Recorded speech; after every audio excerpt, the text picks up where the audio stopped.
Every girl here knows what's at stake. A bid into the NCAA tournament. The seniors, they don't want it to be their last game. My advice, do not make this game any bigger than it needs to be. Just go in there, look to execute your game plan, play your hearts out, lay it all out on the line so that you have no regrets leaving this game. So Misty Jones described her as a tournament type of player. Like you mentioned in 2014, she had both goals to beat SFA 2-0, already has 2 goals in this tournament, so SFA better have their eyes out on her. Hannah Barker is the Ellie Hart for SFA. HBU is going to have to watch out for her. Barker has been on fire all year long. She's dynamic, crafty on the ball. She knows how to find the back of the net, especially against HBU. Coming in as the 2 seed is definitely not the norm for SFA in recent years, but like you said, Wally said his girls embrace this number 2 seed role. It's kind of taking that pressure off of them that they have to win. They've been battle tested.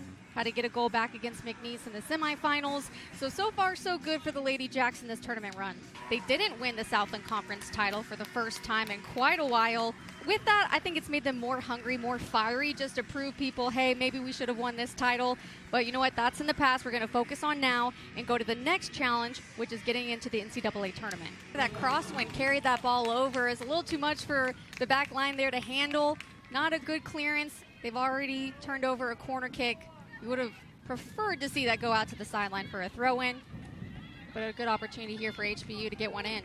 This is exactly what Coach Crittenden talked about. HBU is physical, they're big, they're strong. Those air balls are what might determine this game because they're just so strong on the ball, and as you can see right there, beautiful finish to the back corner for HBU.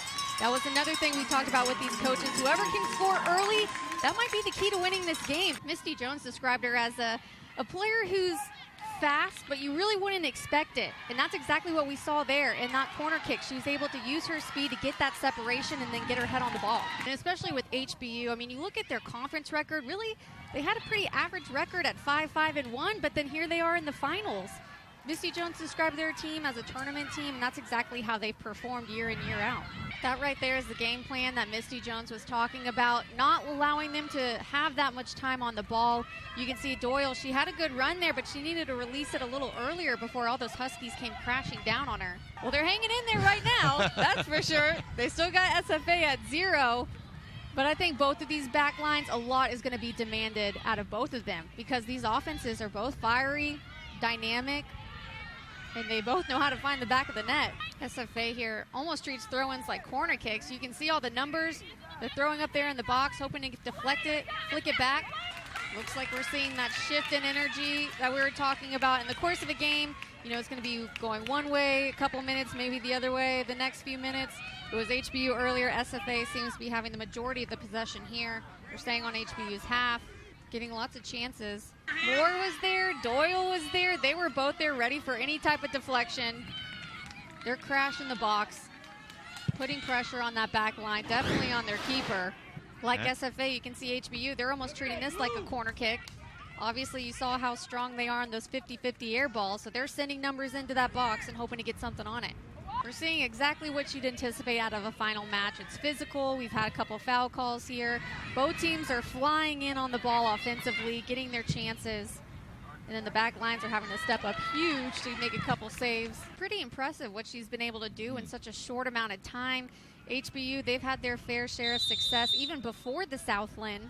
And then in 2014, beating SFA to go to the NCAA tournament, and here they are again. Brianna Moore with the ball here. You just see she gets that one bad touch, and then HBU is able to knock it out of the way. But with her type of speed, we're going to see her going down the sideline a lot, not afraid to take on those one-on-one chances and then hit one in. At this point in the game, we got about 13 minutes left. We might see a couple subs here, just trying to get some fresh legs, add any type of spark they can to their team. But that's when you got to really focus on that first touch, get over the ball so it doesn't pop up like that. Can't be leaning back or else it's going to be sailing over the crossbar. They're really playing as a nice defensive unit, and that's what's kept them keeping SFA scoreless so far, besides their keeper, who's pulled up phenomenally, had a couple great saves. She's been coming out on those 50-50 balls, isn't shy from being physical, laying it all out there to grab the ball and keep SFA from putting one in the back of the net. For Christy O'Brien. Christy O'Brien has been solid in the back line for HBU. 4-year starter, she's the captain of this team. Misty Jones could not say enough good things about her in that back line, and this is her final game. She'll be missed next year. Great defensive play. Looked like Fowler was about to beat her, but she tracks back, deflects it off Fowler to where it's HBU possession. That's been exactly what you'd think out of a tournament final. Both teams, like you said, lots of energy, lots of chances. SFA's had more, but HBU's chances have possibly been more dangerous. Obviously, they're up 1-0. Exciting game, a lot of emotion, a lot of fouls, and I think it's going to continue to be like that. SFA, they had 9 shots so far in this first half. They've had their chances, they just haven't been able to capitalize the way HBU has.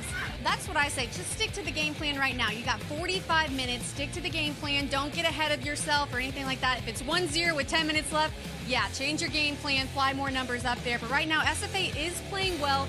That's exactly what Wally Crittenden talked about in this pregame, was how dynamic and great their front line is. But he bragged about his own defensive line, how they can hold their own. But as you can see, 1-0 lead for HBU. That just shows how dangerous they are scoring within the first 4 minutes of this game.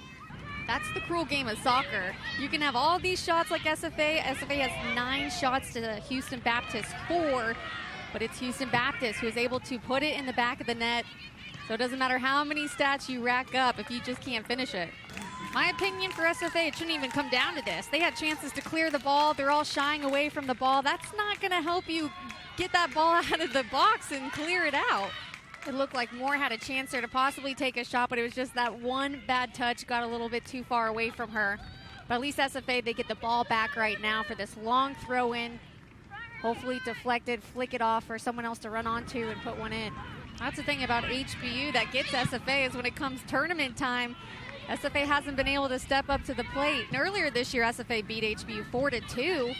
Definitely a much different game this time around. Guevara might be the team MVP for HBU. Look how she comes out, gets a body on it at least to hopefully deflect it.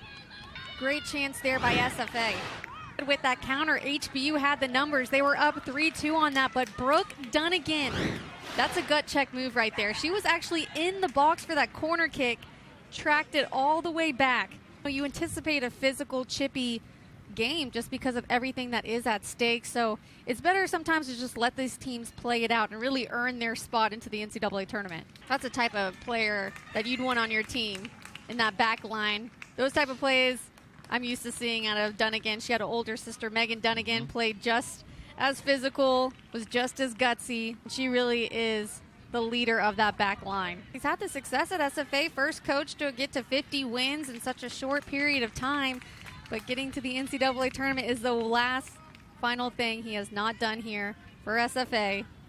I'm sure that's one thing he wants to check off his little bucket list. Again, here's HBU sending it up high for their big, strong, physical players. Unmarked, completely unmarked. That's the hard thing about these games, too, is your emotions, your adrenaline is running so high. Sometimes you don't realize just how much time you have on the ball to, bring it down, be calm, play feet, and in that case, just bring it down and get a good touch on it. Good there by HBU. They forced Barker there on her right foot. As I mentioned, she loves playing with that left foot. They forced her on her right. Obviously, it wasn't as effective, and they were able to clear that one out of the box. They had their whole team on their half looking to defend. They're not taking any chances. It looks like they're going to sit back, defend, and then counter as quickly as they can and maybe get a second goal that way. It's getting more dangerous because now when SFA is attacking, they're actually targeting and looking to get the ball to their own players instead of just hitting it aimlessly, hoping someone dives in. It looks like they're actually looking in the box, seeing what they got, and then trying to find feet. It doesn't matter what your ranking is. When it gets to this point of the season, if you're on that momentum, you got that fire under you to win, anything is possible come tournament time. And this has to be at least the 8th corner of the game for SFA. That's opportunity after opportunity after opportunity. You got to finish one of these 8, if not more, corner kicks. Looks like he might have a cramping issue right now as he's massaging the calf. And HBU, they had a long run to get to this point, having to play since Wednesday in the quarterfinals. Didn't get past the semifinal game to get to this final. So there's been a lot of games under their belt. You're getting to that point at the end of the weekend where you're going to start feeling it. I'm telling you, it's that crosswind. It's kind of carrying it over. You got to be able to get your hips around the ball, pull that back out, so then when those SFA players are running forward, they can really just run through the ball and finish it through to the back of the net. Considering just how big HBU is, I'd prefer they be throwing it to feet and play around them because HBU is so physical and strong and they're good at winning those 50-50 balls. When they're throwing it up high like that, and you're outmatched like that with the height, it's not really helping your team keep possession in these final moments of the game. And she's got a goal in this tournament, scored against McNeese. Way outside the box, and even on a first touch at that. You can tell we're getting into these final minutes of the game. It looked like Barker was just trying to get everything that she had there to stretch out and get it. She's moving a little slower, but a great sub here with Brianna Moore. She's a little firecracker, very fast, quick on the ball. Might be the spark SFA needs to get a goal in the equalizer. SFA, they're trying to be patient with it and not get carried away, but now we're about 8.5 minutes left in this game. You just got to get it in there. Those are the fouls you can't give away. Didn't even get the ball on that one. That was just all body chopping right under her. Those are the senseless fouls you can't give away in these final 4 minutes. You're down 1-0. You have to play smart. Kudos to HBU. They've been staying strong, sticking to their plan. They're executing, and that's carrying over to keep them up 1-0. SFA, I feel like I've seen those mental lapses because they're tired and they're getting that just much more desperate to score. Win in 2014, going again back in 2016. That is now 2 runs for Misty Jones. Already was the first coach in HBU athletic history to make it this far. Now taking a second trip, and what a feat for them, going in as the number 4 seed, going against number 2 SFA, pulling off the upset once again. Almost like a repeat of 2014. And to get the first goal within the first 4 minutes, go through that goal for us. Now you're going to the NCAA tournament, your second time going around. What kind of havoc do you think you guys are going to be able to wreak in this NCAA tournament? You heard her give credit to her back line and her goalkeeper, and I got to say the same thing. Defense wins championships. They held strong in that back line. Guevara was coming out of her line, getting save after save, and keeping HBU in this game with that 1-0 lead.